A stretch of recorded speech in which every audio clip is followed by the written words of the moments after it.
The evening rush at Blue Harbor Restaurant was in full swing as Lisa wiped her brow with the back of her hand. She'd been on her feet for almost 10 hours straight, and her lower back was beginning to ache in that familiar way. Still, she kept a warm smile on her face as she balanced 3 plates of steaming seafood pasta along her arm. "Here we are," she said, setting down the dishes at table 7. "Careful, the plates are hot." The family of 4 nodded their thanks, already reaching for their forks. Lisa quickly refilled their water glasses before moving on to her next table. 6 more hours to go before she could collapse into her bed at the tiny apartment she shared with 2 roommates. Blue Harbor wasn't just any restaurant. With its crystal chandeliers, white tablecloths, and panoramic views of the city skyline, it attracted the kind of customers who thought nothing of spending hundreds of dollars on a single meal, the kind of people Lisa only encountered when she was carrying their food or clearing their dirty dishes. At 26, Lisa hadn't planned to still be waiting tables. She'd come to the city 8 years ago with a scholarship to the prestigious Westmore Academy of Music, her fingers then capable of coaxing magic from piano keys. Growing up in a small rural town, she'd been something of a local wonder, the girl whose music teacher had cried after her first recital and told her mother, "This child has a gift." But life had other plans. During her second year at the academy, her father suffered a severe stroke. With her mother already working 2 jobs to keep their modest home, Lisa had no choice but to put her education on hold. She picked up shifts at Blue Harbor, telling herself it was temporary. The money was good, much better than what her small town could offer, and with tips, she managed to send enough home to help with her father's mounting medical bills. 1 year turned into 2, then 3, and now 8. Her piano, once her most prized possession, sat covered in her apartment's corner gathering dust. She still played occasionally when the longing became too much to bear, but her dreams of concert halls had faded into something more like distant echoes. "Table 12 needs more bread," called Miguel, another server hustling past her with a tray of cocktails. Lisa nodded, tucking a strand of honey-brown hair behind her ear as she headed toward the kitchen. That's when the commotion near the entrance caught her attention. Anthony, the maitre d', was bowing slightly, something he did only for the most important guests. Following his gaze, Lisa spotted a tall man in a tailored suit that probably cost more than her monthly rent. Behind him trailed 4 other well-dressed individuals, all with the same confident stride of people accustomed to the best things in life. "It's him," whispered Zoe, appearing suddenly at Lisa's side. Zoe was the newest server, still wide-eyed about their wealthy clientele. "That's Richard Foster, the tech billionaire." Lisa had heard the name before. It was hard not to. Foster's face appeared regularly on business magazines, his company having revolutionized something to do with artificial intelligence that Lisa didn't quite understand. What she did understand was that people like him lived in a different world than hers. "Guess who's serving his table?" Zoe continued, excitement making her voice tremble slightly. Lisa's heart sank. "Don't tell me." "Yep, Carlos asked me to tell you. He said you're the only one who can handle VIPs without getting flustered." Lisa suppressed a groan. VIP tables were a mixed blessing. On one hand, they often left generous tips. On the other, they could be incredibly demanding, treating servers like personal assistants rather than human beings with aching feet and bills to pay. "Fine," she said, squaring her shoulders. "But you owe me." As Lisa approached the table, Anthony was just finishing his elaborate welcome speech. Foster barely acknowledged him, his attention fixed on his phone. The others, 2 men and 2 women, all exuding that same aura of importance, were already discussing what appeared to be business matters. "Good evening," Lisa said, adopting the polished tone reserved for such guests. "Welcome to Blue Harbor. My name is Lisa, and I'll be taking care of you tonight." Foster looked up from his phone, his eyes briefly meeting hers before moving past her to scan the restaurant. He was younger than she expected, probably in his early 40s, with sharp features and dark hair streaked with silver at the temples. Handsome, in that cold, untouchable way that powerful men often were. "The wine list," he said simply, not a request, but a command.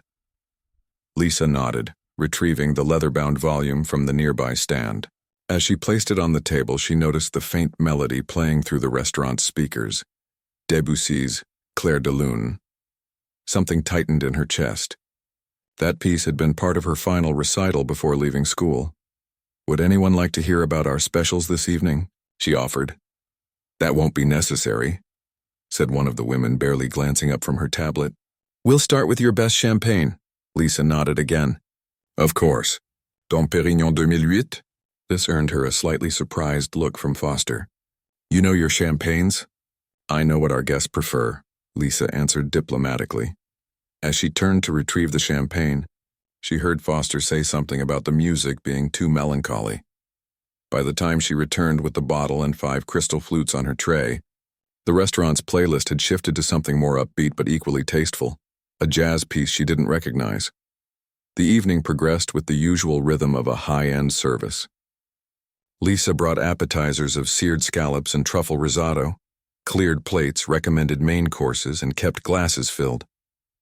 The group barely acknowledged her presence except to make requests, their conversation revolving around investment opportunities and market projections.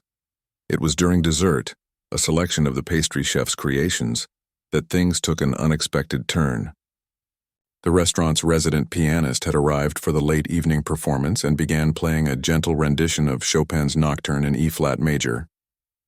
Lisa, in the middle of pouring coffee for Foster's table, found herself momentarily transported by the familiar notes. Without realizing it, she began humming along softly, her fingers twitching slightly at her side as if playing along on invisible keys. You know this piece, Foster said suddenly, startling her. It wasn't a question. Lisa felt heat rise to her cheeks. Yes, Chopin is... She caught herself. Wealthy patrons rarely cared about servers' personal interests. Would you prefer something else? I can ask him to change the selection. Foster studied her with new interest. You play? The question was so unexpected that Lisa answered truthfully before she could think better of it. I used to. It's been a while. One of the men at the table chuckled. Our waitress is a pianist. How charming. There was something condescending in his tone that made Lisa's spine stiffen.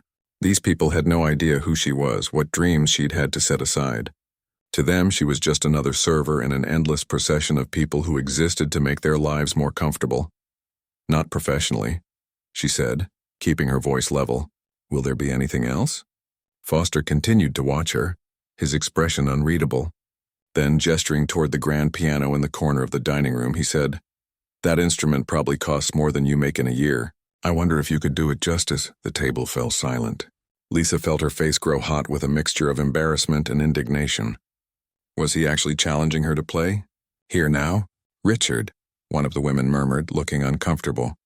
The staff isn't here for entertainment, but Foster's eyes never left Lisa's face. I'm curious. Most people claim talents they don't really possess. I wonder if our waitress is different. The pianist had finished his piece and moved on to something more contemporary. Around them, other diners continued their meals, unaware of the tension unfolding at table 12. Lisa should have excused herself, should have smiled politely and walked away. But something in Foster's dismissive assessment struck a nerve. The same nerve that had been raw for 8 years, ever since she'd packed away her dreams along with her sheet music. I'm afraid I'm working right now, she said, her voice steadier than she felt. The piano is for our scheduled entertainment. Foster raised an eyebrow. I'm sure your manager would make an exception. He reached into his jacket and pulled out a sleek leather wallet. Let's make it interesting. $5,000 says you can't play anything that would impress this table. A shocked silence followed his words. $5,000. The amount hit Lisa like a physical force.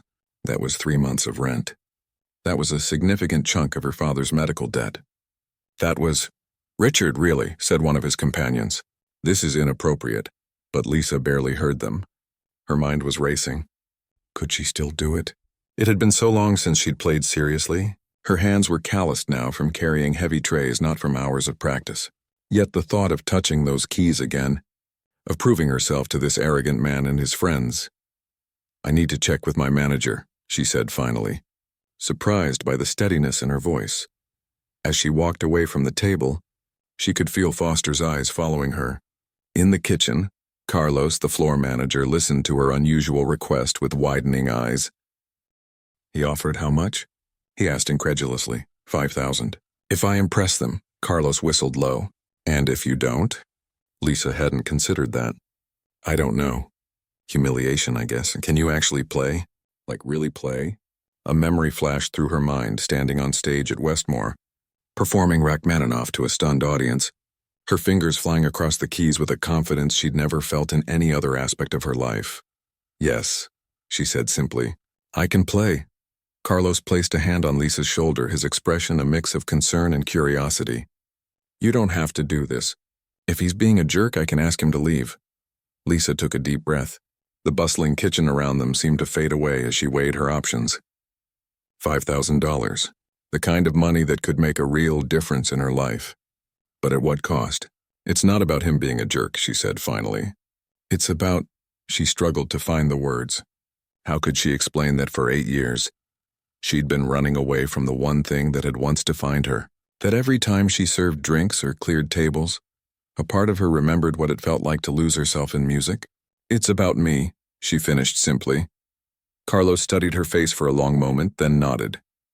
"Okay, but if you feel uncomfortable at any point, just give me a signal and I'll step in. Deal?" "Deal." When Lisa returned to table 12, Foster was in the middle of a story that had his companions laughing appreciatively. He paused when he noticed her standing there. "Well?" he asked, one eyebrow raised. Lisa met his gaze steadily. "My manager says it's okay, but I have a condition." Foster leaned back in his chair, looking amused. "A condition? If I play, and if you decide it's worth your $5,000, I want it donated to the hospital's neurological unit." She swallowed hard, thinking of her father struggling through his physical therapy sessions. They do important work. Something changed in Foster's expression, a flicker of surprise, perhaps even respect. "Fair enough, though I should warn you I'm not easily impressed." One of the women at the table shifted uncomfortably. "Richard, this isn't necessary. Let the poor girl get back to work." But Lisa was already untying her apron. She folded it carefully and placed it on an empty chair. "It's okay. I want to do this." As she walked toward the piano, she became acutely aware of the other diners' curious glances. The regular pianist, a middle-aged man named David whom she'd exchanged pleasantries with but never really spoken to, looked confused as she approached. "My break isn't for another 20 minutes, he said uncertainly. "I know. I'm sorry, but—" Lisa gestured vaguely toward Foster's table. "It's complicated. Would you mind if I played something?" David seemed to sense the unusual situation. With a small nod, he stood up from the bench. "Be my guest. She's a beauty. Just had her tuned last week." "Thank you," Lisa whispered. As David stepped away, Lisa settled onto the piano bench. The smooth, polished wood felt both foreign and familiar beneath her. She placed her hands on the keys, not pressing down yet, just feeling their cool, ivory surface. How many times had she sat just like this, ready to lose herself in the music? She glanced toward Foster's table.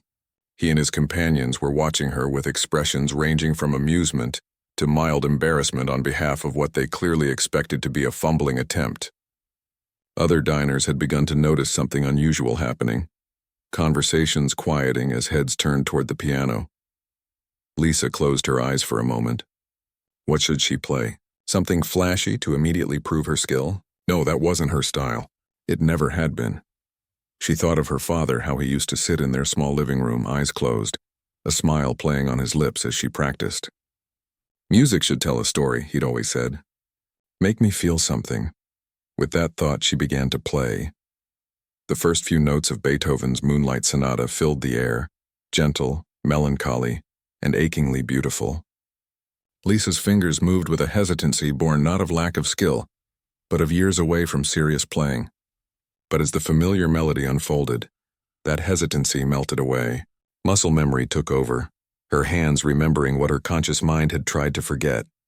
She didn't look up, didn't check to see Foster's reaction. Instead, she let the music carry her, each note flowing into the next with increasing confidence. The restaurant around her faded away, the clinking of silverware, the murmur of conversations, the weight of expectations, until there was nothing but the piano and the story it was telling through her hands. As the first movement came to an end, Lisa didn't pause. She transitioned smoothly into something more challenging, Chopin's Fantaisie Impromptu. Her fingers flew across the keys in a flurry of notes, the tempo quick and demanding. This was the piece she'd been working on when she'd left the academy, never quite mastering its complexity. Yet somehow in this moment, The technical difficulties that had once frustrated her seemed to resolve themselves, as if the music had been waiting patiently inside her all these years. She was vaguely aware that the restaurant had fallen completely silent. Even the kitchen staff had paused their work, peering through the swing doors to watch her performance. But Lisa wasn't playing for them or for Foster, or even for the $5,000. She was playing for herself, for the girl who had once believed that music could change the world, or at least her small corner of it. As the Chopin piece reached its crescendo, Lisa felt a curious lightness spread through her chest. It was like finding something precious she'd thought was lost forever. Not just the ability to play, but the joy of it. The pure, uncomplicated happiness that came from doing the one thing she had been born to do. The final notes of the piece hung in the air for a breathless moment before Lisa, caught in the emotion of the moment, began a third piece, Rachmaninoff's Piano Concerto No. 2. This was ambitious, perhaps too ambitious for someone who hadn't practiced seriously in years. Originally written for piano and orchestra, the solo part alone was technically demanding with its rich harmonies and emotional depth. Yet as Lisa played, something miraculous happened. Her fingers, which hours ago had been carrying plates and pouring wine, now danced across the keys with a grace and precision that surprised even her. The music poured out of her, not perfect. There were small stumbles here and there, but alive and passionate in a way that technical perfection could never match. Time seemed to stretch and compress all at once. Lisa had no idea how long she played. It could have been minutes or hours. All she knew was the music, the feeling of finally being reunited with the part of herself she had buried for too long. When the final chord of the Rachmaninoff piece faded away, Lisa sat motionless, her hands still poised above the keys. For a moment, the entire restaurant remained in stunned silence. Then, from somewhere behind her, a single person began to clap. The sound was quickly joined by another and another, until the room filled with enthusiastic applause. Lisa turned slowly on the bench to see the entire restaurant on their feet. Diners, staff, everyone standing and clapping with genuine appreciation. Her eyes found Foster's table.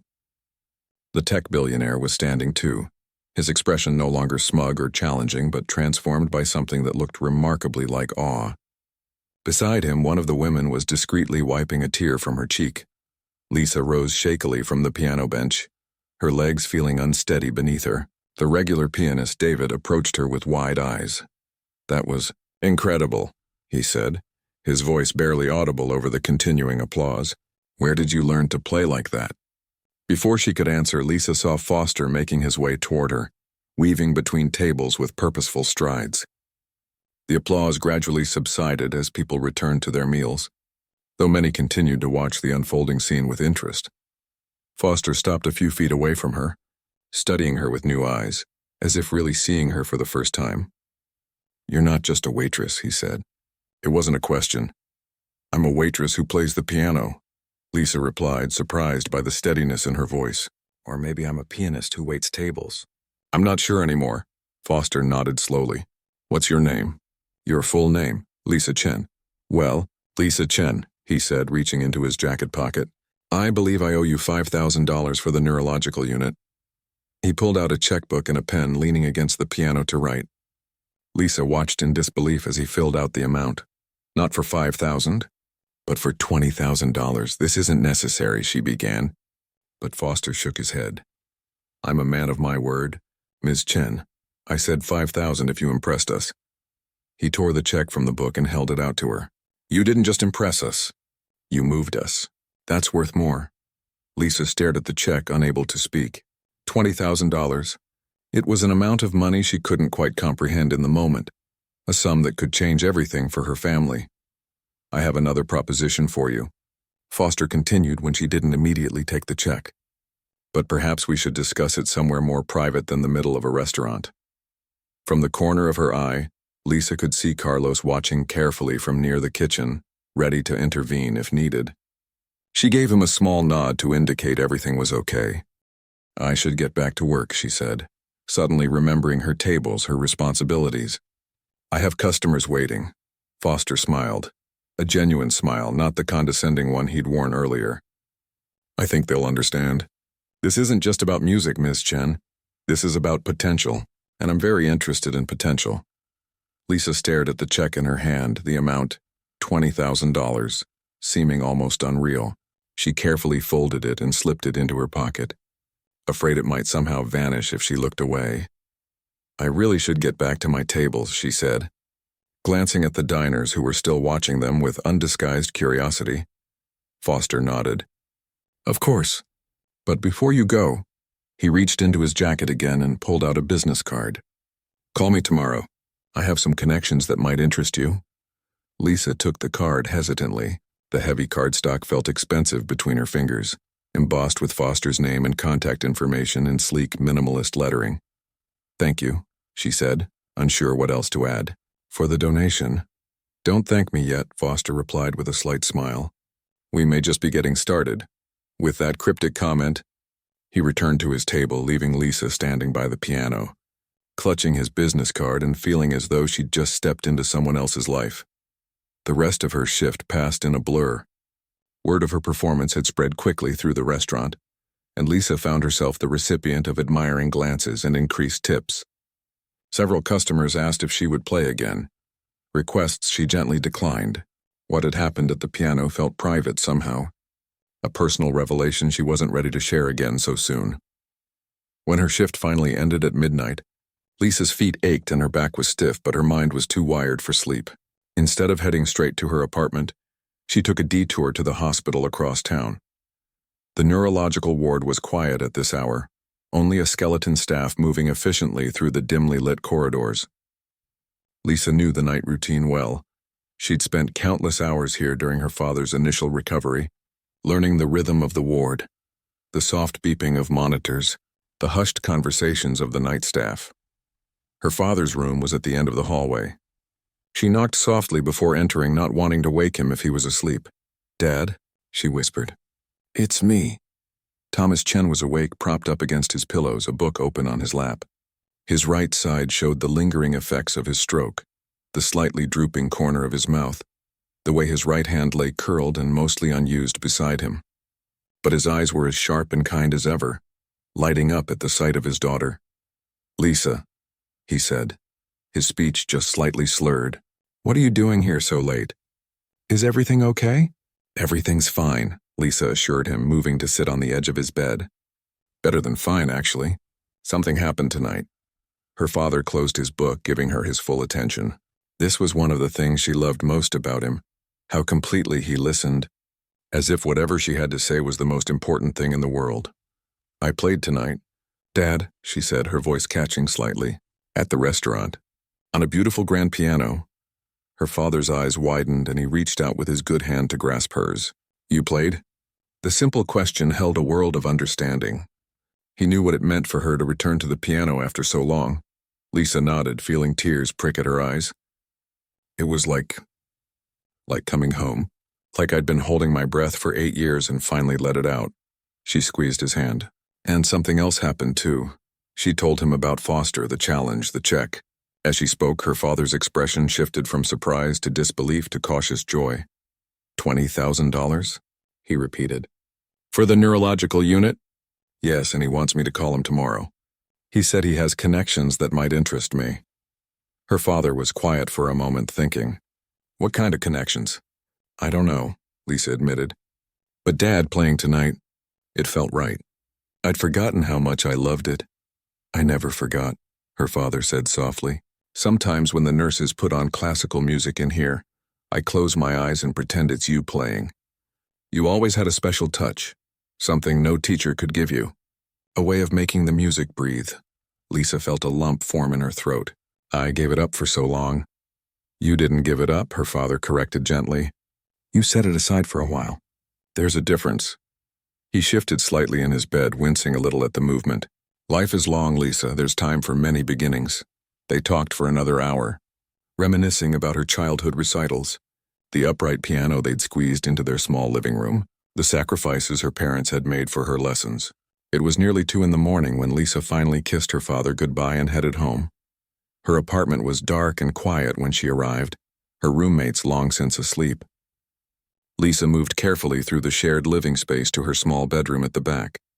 It was barely big enough for a bed, a dresser, and the upright piano that took up one entire wall. the piano her parents had given her for her 16th birthday, which she'd insisted on bringing with her to the city, even though it meant an extra moving fee and cramped living quarters. Lisa pulled off the sheet that covered it, dust particles dancing in the dim light from her bedside lamp. The piano was out of tune. She knew that without even touching it. But suddenly she couldn't bear another moment without playing. Settling onto the bench, she placed her fingers on the keys and began to play softly, mindful of her sleeping roommates. Even with the slightly off-key notes, the music filled her small room like something alive, wrapping around her like an old friend's embrace. She played until her eyes grew heavy and her fingers slow, then finally collapsed into bed, Foster's business card on her nightstand and his check safely tucked into her wallet. Morning came too soon, sunlight streaming through the thin curtains of her bedroom window. Lisa woke to the sound of her roommates moving around the apartment, preparing for their days. For a moment she wondered if she'd dreamed the events of the previous night, but then her eyes fell on Foster's business card and she knew it had all been real. After a quick shower and a cup of coffee, Lisa sat on the edge of her bed and stared at the card. What did Foster want? Was this some kind of trick? Why would a tech billionaire take an interest in a waitress who played piano? Only one way to find out. Taking a deep breath, Lisa dialed the number on the card. She expected to reach a secretary or an assistant, someone who would schedule a call with Foster days or weeks in the future. Instead, he answered on the second ring. Richard Foster. Hello, Lisa said, suddenly nervous. This is Lisa Chen, from Blue Harbor last night. You asked me to call. Ms. Chen. There was genuine warmth in his voice. I'm glad you called. I was just thinking about your performance. It's not often I'm surprised in such a pleasant way. Thank you, Lisa said, unsure how to respond to the compliment. I'm sure you're wondering why I asked you to call, Foster continued briskly. The thing is, Miss Chen, I sit on the board of the New Symphony Orchestra. Lisa's breath caught. The New Symphony was one of the most prestigious orchestras in the country, known for its innovative programming and world-class musicians. The foundation that supports the orchestra also funds a scholarship program at the Westmore Academy, Foster continued. It's designed for exceptional talents who face financial barriers. When I heard you play last night, I immediately thought of this program. Lisa's mind raced. Westmore Academy, her former school, the place she'd left behind 8 years ago, believing she'd never return. Are you saying... She couldn't quite form the question. I'm saying that if you're interested, there might be an opportunity for you to complete your education, full scholarship, living stipend included, and potentially an audition with the New Symphony Orchestra once you graduate. Lisa sat down hard on her bed, her legs suddenly unable to support her. Mr. Foster, I don't understand. Why would you do this for me? There was a pause on the other end of the line. My mother was a pianist, Foster said finally, his voice softer than before. Not professionally, she taught elementary school music. But she played beautifully. Every evening after dinner, she would sit at our old upright and play for an hour. Chopin was her favorite. Another pause. She died when I was in college, cancer. I've always regretted that I didn't do more to support her passion while she was alive. The unexpected personal revelation took Lisa by surprise.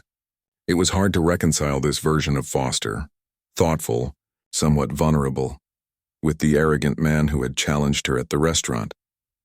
I'm sorry about your mother, she said softly. It was a long time ago. His voice returned to its businesslike tone. The point is, Ms. Chen, talent like yours shouldn't be wasted. You shouldn't be waiting tables when you could be making music. The world has enough business people like me. What it needs is more beauty, more art. Lisa's mind whirled with possibilities. Going back to school, completing her degree, maybe even playing with an orchestra someday. Dreams she'd thought were long dead, suddenly flickering back to life. But reality quickly intruded. My father, she said. He needs care. I send money home every month. And the hospital bills? The scholarship includes a living stipend, Foster repeated. And as for your father's medical expenses, we could discuss setting up a separate fund, something to ensure he gets the care he needs while you focus on your studies. It sounded too good to be true. Lisa's natural skepticism kicked in. Why are you really doing this? What's in it for you? Foster chuckled. A fair question. Let's just say I like to invest in potential. Sometimes that's companies, sometimes it's people. The returns aren't always financial. Lisa wasn't entirely convinced, but the opportunity was too extraordinary to dismiss out of hand.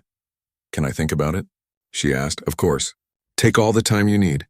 "But Ms. Chen, when talents like yours come along, the right response is to nurture them. Don't let fear hold you back." After they hung up, Lisa sat motionless on her bed, Foster's words echoing in her mind. Don't let fear hold you back. Wasn't that exactly what she'd been doing for the past 8 years? Telling herself she was being practical, responsible, when really she'd been afraid of hoping too much, afraid of trying and failing, afraid of discovering that her dream had been nothing but a childish fantasy. Her eyes fell on the dusty piano in the corner of her room. Slowly, she moved to the bench and sat down. This time, instead of playing from memory, she opened the neglected music book that had sat untouched for years. The notes on the page looked like old friends, waiting patiently for her return. Lisa placed her fingers on the keys and began to play, letting the music ask the question her heart already knew the answer to. 2 days later, Lisa found herself standing outside the imposing glass entrance of the Westmore Academy of Music. The building looked exactly as she remembered, a modern structure of glass and stone nestled between older, more traditional university buildings. Students hurried past her, instrument cases strapped to their backs, sheet music clutched in their hands, their faces showing the familiar mix of passion and exhaustion that came with pursuing music at this level. Lisa took a deep breath and pushed through the doors. The familiar smell, a combination of wood polish, coffee, and something indefinable that seemed unique to music schools, hit her immediately. It was like stepping back in time. Foster had arranged a meeting with Dean Wilson, the same man who had been dean when Lisa was a student 8 years ago. She found his office easily, muscle memory guiding her through the winding corridors. "Ms. Chen," Dean Wilson greeted her warmly, rising from behind his desk. His hair had gone completely gray since she'd last seen him, but his eyes were as sharp and kind as ever. "It's wonderful to see you again." "Thank you for meeting with me," Lisa said, shaking his hand. "I appreciate it. Please sit down." He gestured to a chair. "Richard Foster called me personally about you. Said you gave quite the performance at Blue Harbor." Lisa felt her cheeks warm. "It was unexpected," Dean Wilson chuckled. "The best performances often are." He pulled a folder from his desk drawer. "I looked up your old records. You were one of our most promising students, Lisa. Your professors still talk about you sometimes, wondering what happened." "Life happened," Lisa said simply. "My father's stroke, the medical bills. I didn't have a choice," Dean Wilson nodded sympathetically. "And now?" "Now I'm not sure what to think," Lisa admitted. "Mr. Foster's offer is incredibly generous, but it feels, I don't know, too good to be true? I haven't seriously played in years. I'm not the same musician I was."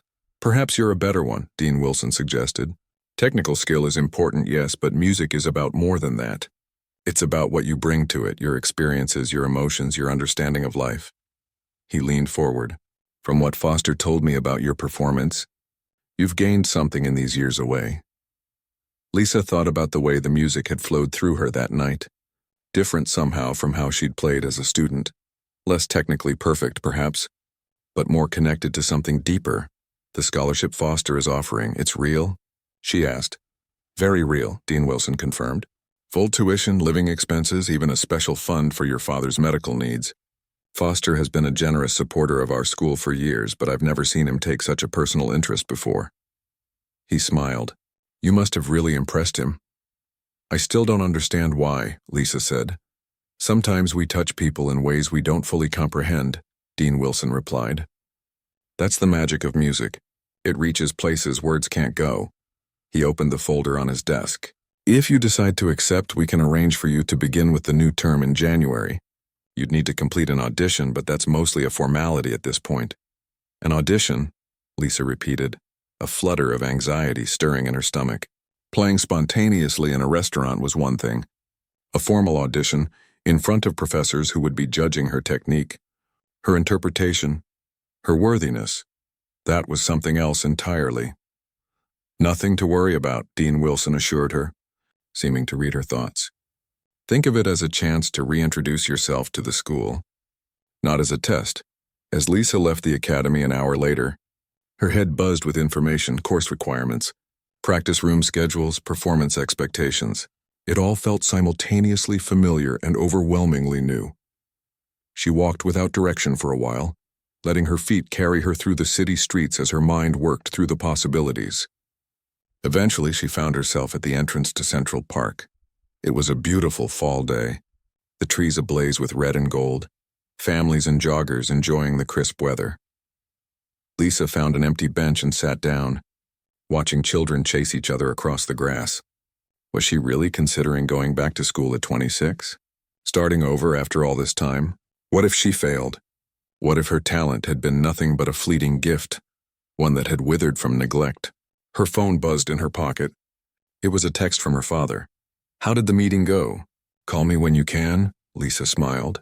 Even from his hospital bed, her father was keeping tabs on her. She dialed his number. "Hey, Dad," she said when he answered. "Lisa, tell me everything."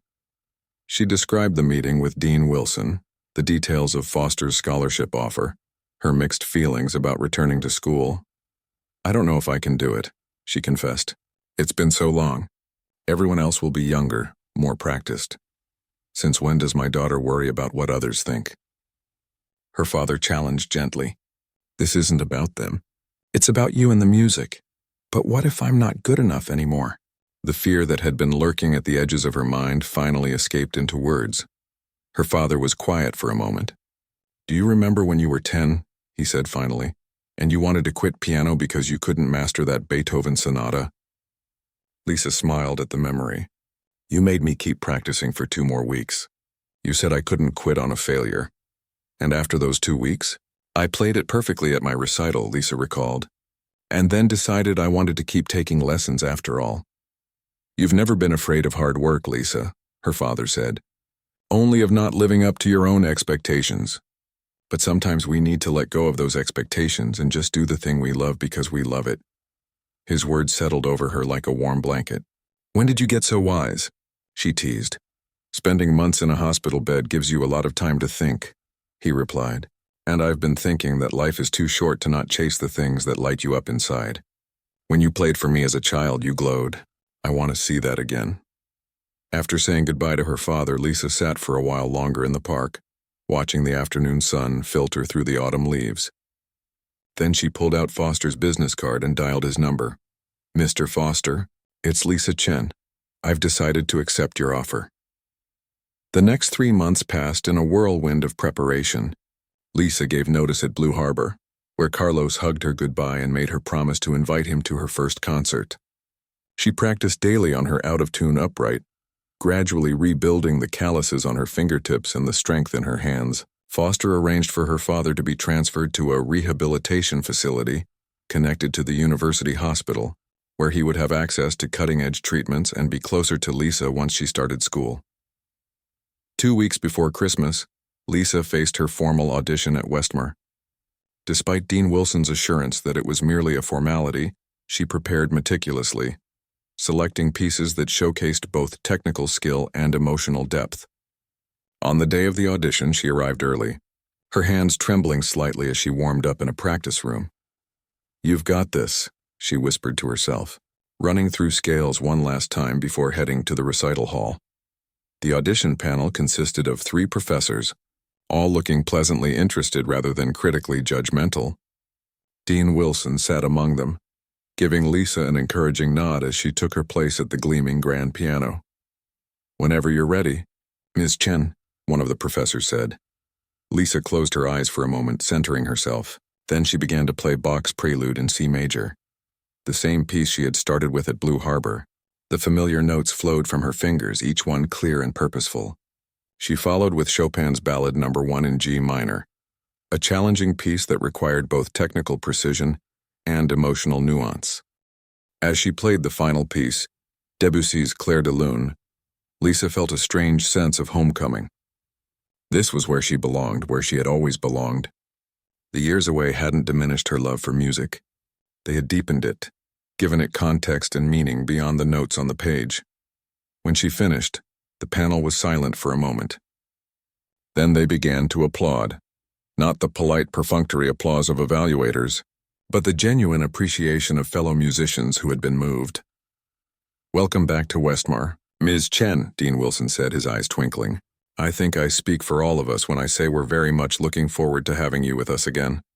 The relief and joy Lisa felt in that moment were indescribable.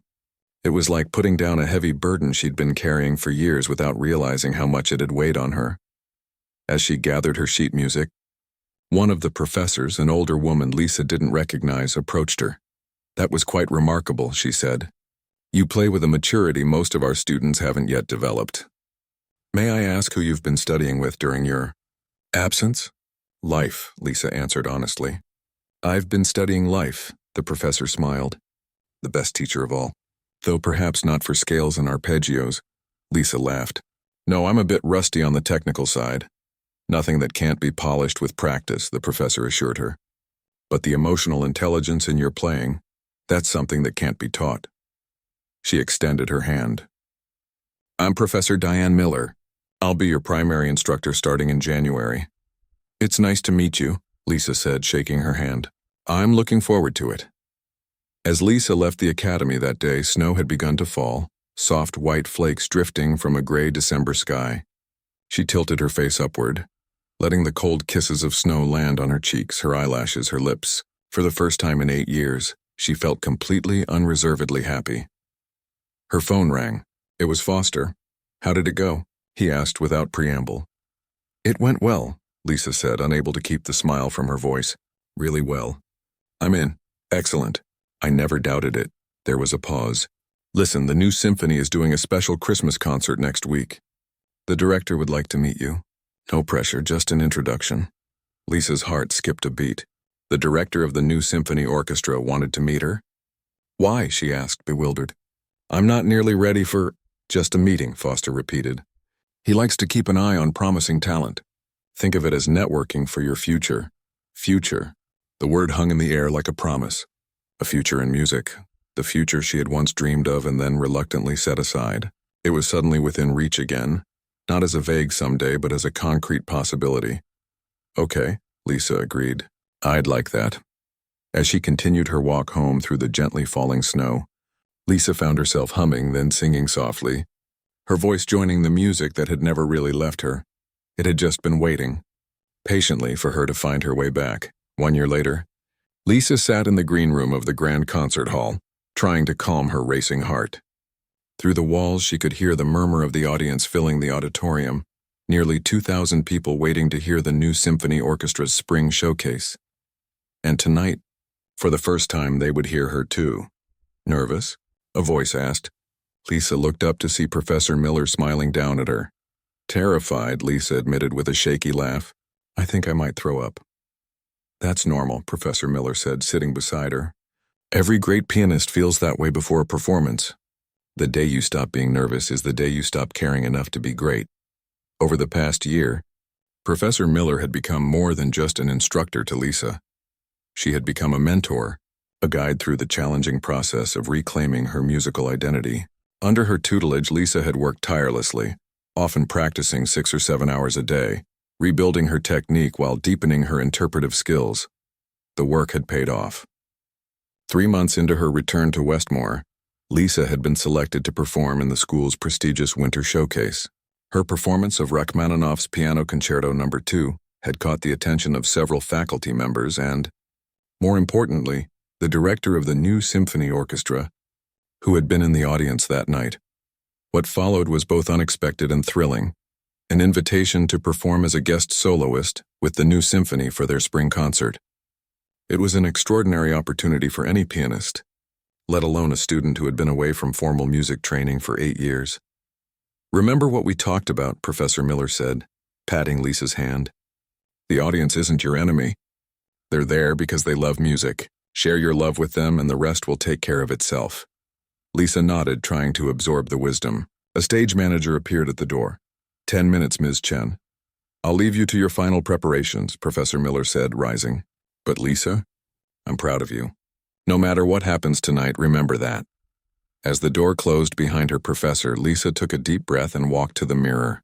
She hardly recognized the woman who looked back at her, dressed in an elegant black gown, hair swept up in a simple but sophisticated style.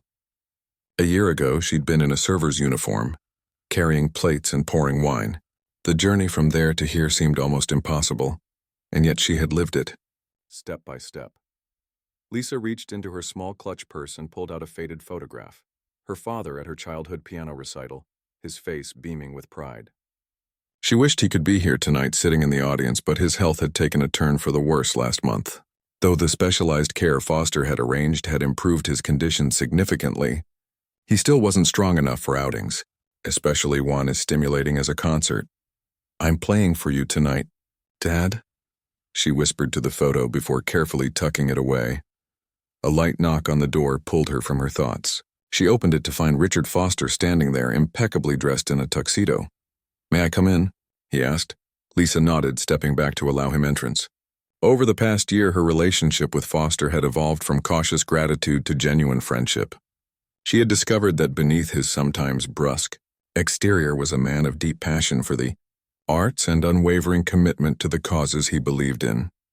"I wanted to give you something before the performance," he said, pulling a small box from his pocket. "A little tradition my mother started." He opened the box to reveal a delicate silver bracelet with a single charm, a tiny piano. "My mother wore this for every performance," Foster explained. She said it reminded her that no matter how many people were watching, in the end it was just her and the piano. Everything else was just noise. Lisa felt tears prick at her eyes. "I can't take this," she protested. "It was your mother's, and she would want you to have it," Foster said firmly. "Music should be passed down, just like instruments of significance. This bracelet has been sitting in a drawer for 20 years. It deserves to be worn on stage again." With gentle insistence, he fastened the bracelet around her wrist. The small piano charm caught the light twinkling up at her. "Thank you," Lisa said softly. "Not just for this, but for everything. For changing my life that night at Blue Harbor." Foster shook his head. "I didn't change your life, Lisa. I just removed some of the obstacles. You did all the hard work yourself." He checked his watch. "I should get back to my seat. But I wanted to tell you, your father is watching tonight." Lisa's heart skipped a beat. "What? How?" "We've set up a private live stream to his room at the rehabilitation center. He has the best seat in the house, so to speak. He'll see every moment." Lisa couldn't speak, overcome with emotion. Foster squeezed her shoulder gently.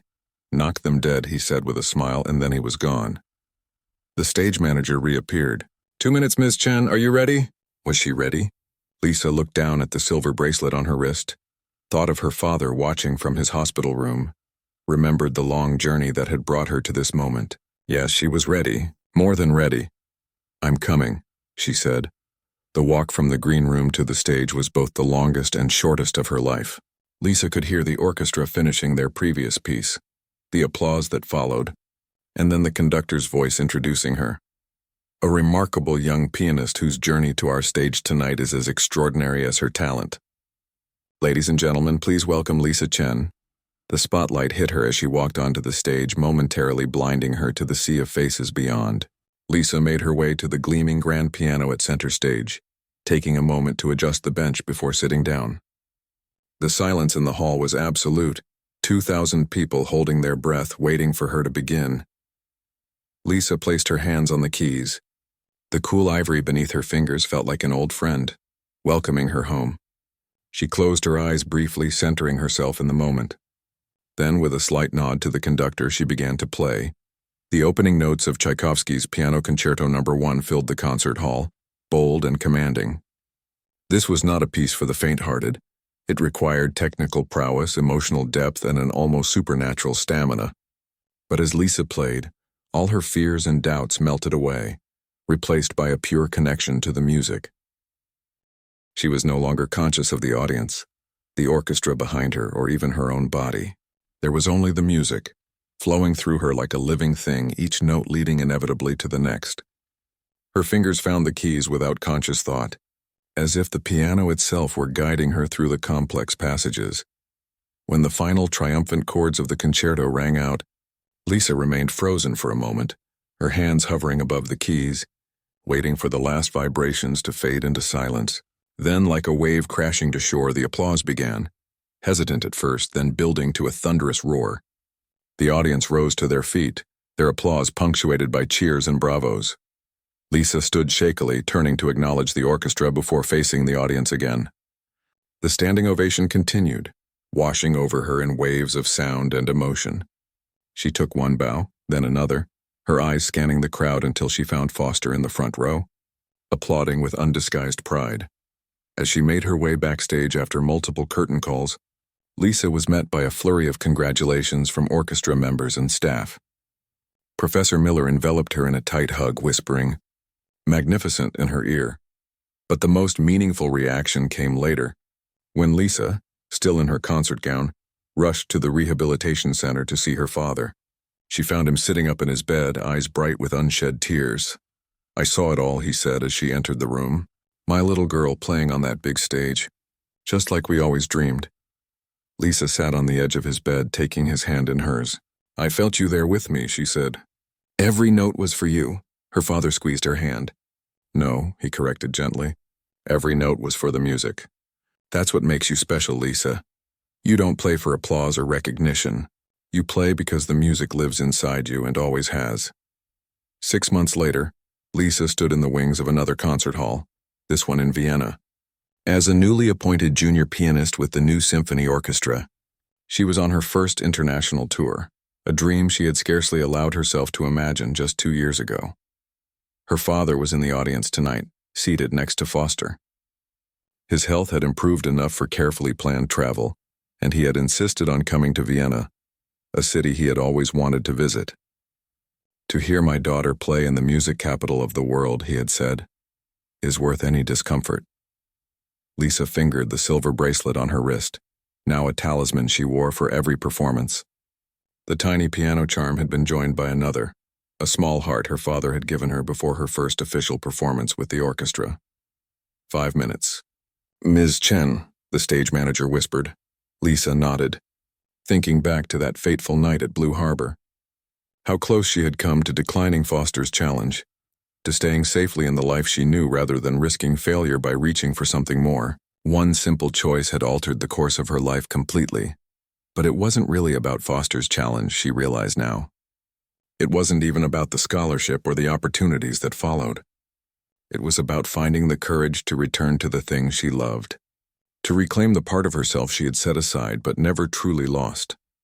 As the applause for the previous piece subsided and the conductor announced her name, Lisa stepped onto the stage, no longer a waitress who played piano, but a pianist who had once waited tables and was now exactly where she belonged.